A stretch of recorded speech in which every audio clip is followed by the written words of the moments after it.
So Lynn is my older sister. Did I mention that already? So here's the earliest picture that I've got me and Lynn together. Aww. So as you can see, I was just a few weeks older and Lynn would be 13 or 14.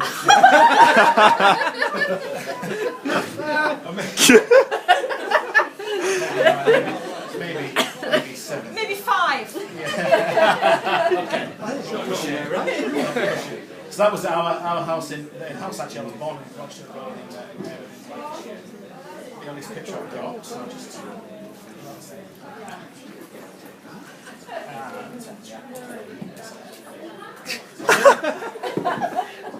come on, Francis, shape up. Shape up.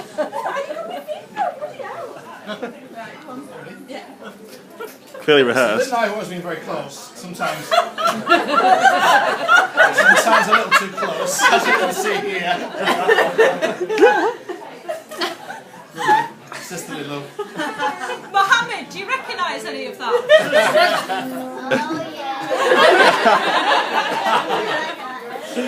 Strangle them at birth. So we've been very close, but because I wasn't the easiest brothers, to be honest. And she had to put me doing meetings like plucking the eyes out of her dolls. Yeah. Really. And also she had to endure taking me to the library every Saturday morning and watching, mortified and furious by equal measure, as I ran around in the revolving doors. Whilst then tried to grab me out. And the librarians, tutting. Yes, yeah, took me a lot. So it wasn't the easiest. I've never seen that photo before. You know, she's always been incredibly supportive. There, see what I did there? See what I did? Incredibly supportive. She used to help me with my homework. She used to help me and support me in my education and through my career. She always been very supportive. She even bailed me out with a few quid when I was a student.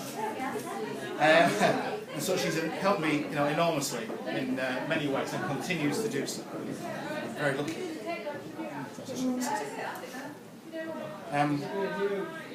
One thing I didn't learn from Lynn was to avoid brandy. Lynn's 18th birthday, she had rather too much brandy and was ill for 3 days. And from that day to this, she hasn't touched it. And even the thought of the smell of brandy was enough to make her kind of... Nauseous. No. So families are important, of course. And that's why we're all here today. And Lynn and Jev and I are very fortunate to have such wonderful kids. Ellen, Francis, Neil, and Billy, and my daughter Megan. And now, fortunately, my daughter Megan can't be here today. She's here in Australia, but she's here in spirit, and she did manage to do this for us. Send that from the beach. That's the beach in Darwin. That's Megan. That's just last week in Darwin, Australia. Yeah. Oh, that's awesome. Lovely. Yeah. So well done to Megan for doing that. That's brilliant. That is brilliant. Push up for the shop. And have that later. Brilliant.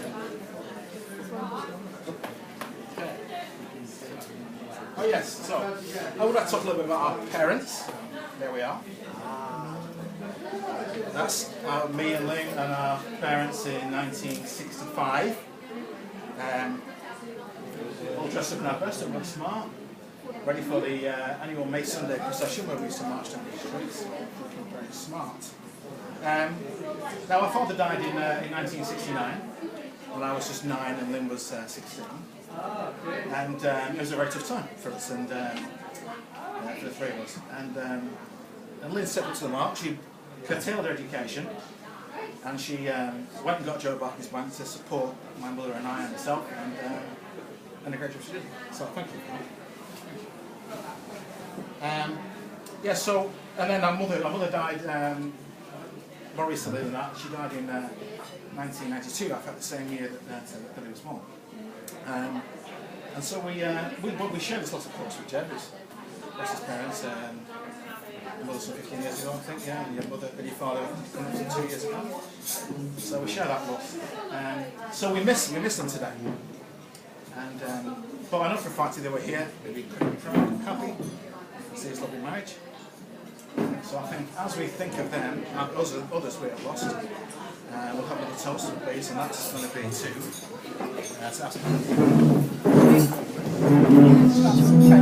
absolute friends. Have some friends.